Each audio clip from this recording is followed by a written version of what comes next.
السلام علیکم ناظرین، میں رضوان رفیق باجوہ روشن صاحب ویلفیئر نیوز نیٹ ورک کی جانب سے آپ کی خدمت میں حاضر ہوں۔ آج ہم گفتگو کریں گے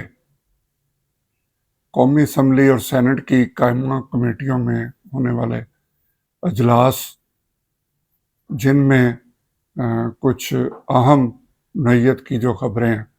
وہ سامنے آئی ہیں، جس پہ ہم آپ کے سامنے وہ خبر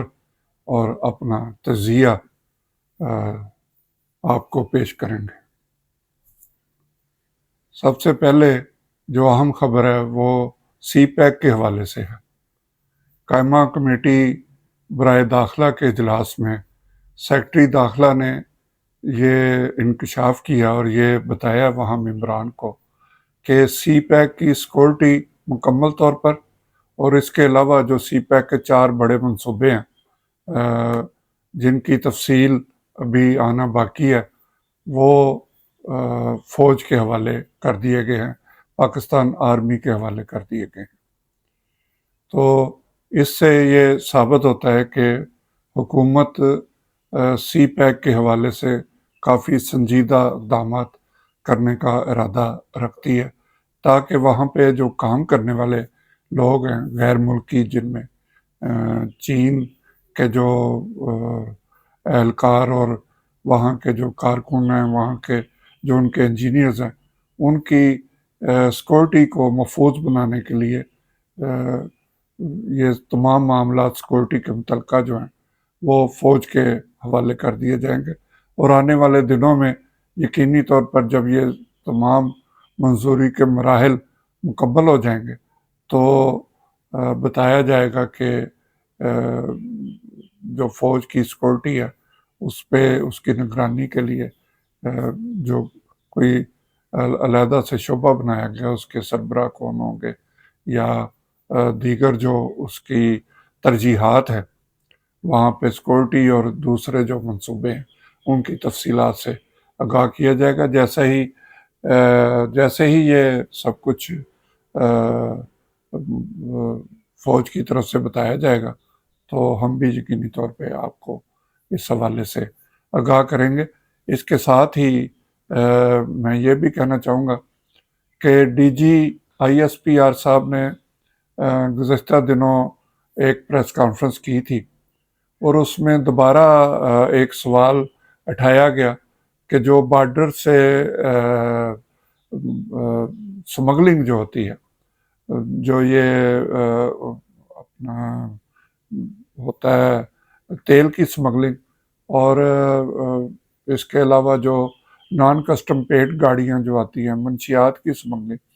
ان سب کے حوالے سے انہوں نے اپنا موقف جو ہے اسے مزید واضح کیا۔ امید کی جا سکتی ہے کہ حکومت اس بارے میں کوئی بڑا قدم اٹھائے گی۔ اس سے پہلے جب D G I S P R کی جانب سے پریس کانفرنس میں یہ بتایا گیا تھا کہ ملک میں دہشت گردی اور دیگر جو جرائم ہیں ان میں بڑی وجہ نان کسٹم پیڈ گاڑیاں بھی یہ بھی ایک مسئلہ ہے۔ اس کے علاوہ جو منشیات کی سمگلنگ ہے، اس کے علاوہ جو پیٹرولیم مصنوعات کی جو سمگلنگ ہے، وہاں سے ایران سے جو تیل ہمارے ملک میں آتا ہے، تو اس پہ کافی تجزیے جو ہے وہ پیش کیے گئے۔ لیکن ہم اپنا کوئی تجزیہ آپ کے سامنے رکھنے سے پہلے اس بات کا انتظار کر رہے ہیں کہ حکومت جو بات فوج کی طرف سے کہی گئی ہے اس پہ حکومت کیا اقدامات کر رہی ہے، کیونکہ جو بھی قانونی یا دوسرے اقدامات ہوتے ہیں اس پہ حکومت نے اقدامات کرنے ہوتے ہیں۔ فوج کو بھی حکومت نے یہ اختیار دینا ہے کہ وہ ان تمام چیزوں کو روکے۔ صرف ایک دوسرے پہ فوج نے تو اپنا موقف دے دیا، اب حکومت اس پہ کب ان چیزوں کو روکنے کے لیے، یہ نان کسٹم پیڈ گاڑیوں کا اور پیٹرولیم مصنوعات کا، اس کا سیاسی طور پہ کیا حل نکالتی ہے اور جو حکومتی جو ایجنسیاں ہیں وہ اس بارے میں کیا اقدامات کرتی ہیں، یقینی طور پر ہمیں اس بات کا انتظار ہے اور امید کی جا سکتی ہے کہ حکومت جلد اس حوالے سے کوئی بڑا قدم اٹھائے گی۔ اس کے علاوہ بھی قائمہ کمیٹی میں مزید اجلاس جو ہے وہ ہوتے رہتے ہیں، اور ان میں بہت سی ایسی چیزیں سامنے آتی ہیں جو کہ عام طور پر عوام کو اس حوالے سے وہ لا علم ہوتے ہیں۔ اسی طرح ایک کیس سپریم کورٹ میں جس پہ پورے ملک میں ایک شور مچا تھا، مبارک ثانی کیس جو سپریم کورٹ میں، جس میں چیف جسٹس نے فیصلہ دیا اور اس کے بعد مذہبی جماعتوں کی طرف سے قومی اسمبلی میں اس حوالے سے بہت بحث ہوئی۔ اب یہ قائمہ کمیٹی میں یہ کیس جو ہے وہ چلا گیا اور اس پہ بحث ہو رہی ہے۔ تمام جو مذہبی اور دیگر سیاسی جماعتیں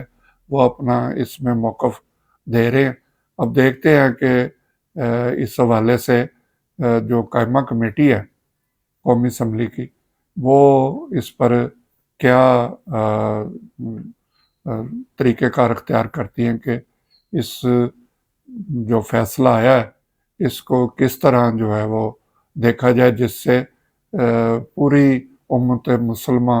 خاص طور پر پاکستان کے مسلمانوں کے جو جذبات مجروح ہیں اس کو کس طرح بہتر انداز میں اس مسئلے سے نپٹا جائے گا، جس میں تمام جو مذہبی جماعتیں اور عام عوام جو ہیں جو اس مسئلے کی وجہ سے اضطراب کا شکار ہیں، وہ ان کو کس طرح مطمئن کیا جائے گا۔ اسی طرح آج کل جو سوشل میڈیا پہ بہت شور مچا ہوا ہے بنگلہ دیش کے حالات کی وجہ سے، کہ بنگلہ دیش، سری لنکا اور دیگر بھی ممالک میں جو ایک انقلاب کی صورت پیدا ہوئی ہے، تو کہیں پاکستان بھی اس کی زد میں نہ آ جائے۔ مسئلہ کچھ یوں ہے کہ اللہ کرے کہ ایسا نہ ہو، ہم یہی چاہتے ہیں کہ معاملات بہتر انداز میں حل کر لیے جائیں، کیونکہ پاکستان غیر ملکی بینکوں کے آگے جو ہم نے قرض لے رکھے ہیں اس کی وجہ سے شدید معاشی مشکلات کا سامنا کرنا پڑ رہا ہے۔ اگر ہم وہ قرضے ہمیں نہیں ملتے تو پاکستانی معیشت جو ہے وہ بالکل اس کی صورتحال ٹھیک نہیں، اور اگر ہم وہ قرضے لے لیتے ہیں، مزید قرضے بھی لے رہے ہیں، تو اس سے ان کو واپس کرنے کے لیے بھی ہمارے وسائل اتنے زیادہ نہیں کہ ہم ان کو واپس کرتے جائیں۔ مختلف ملکوں نے ہمارے پاس جو اپنے بینکوں میں ہمارے پیسہ رکھا ہوا ہے ان کی واپسی کا بھی کئی بار تقاضا کیا جاتا ہے۔ اس سلسلے میں پھر ہمارے وزیر اعظم اور وزراء جو ہیں وہ ان ملکوں کے دورے کرتے ہیں اور ان کو راضی کیا جاتا ہے کہ اس کی مدت بڑھائی جائے۔ وہ سنا ہے کہ خبروں میں نے دیکھا ہے کہ کچھ یو اے ای اور چین نے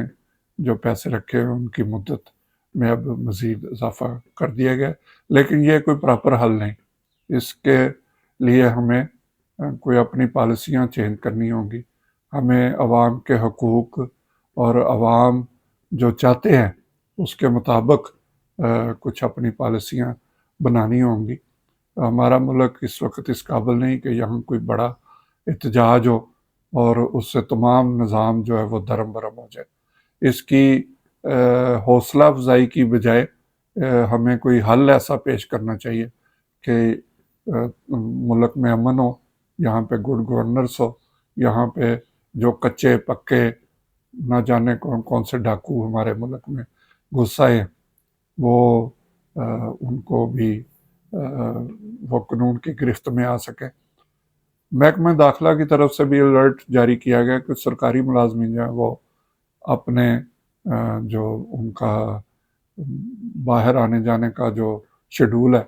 اس کو مد نظر رکھیں، کیونکہ کہا گیا ہے کہ ان کے اغوا برائے توان کے سلسلے میں کوئی واردات بڑی ہو سکتی ہے۔ بہرحال اللہ تعالیٰ ہم سب کو محفوظ رکھے۔ اس کے ساتھ ہی میں اجازت چاہوں گا۔ اللہ تعالیٰ ہم سب کا حامی و ناصر ہو۔ خدا حافظ۔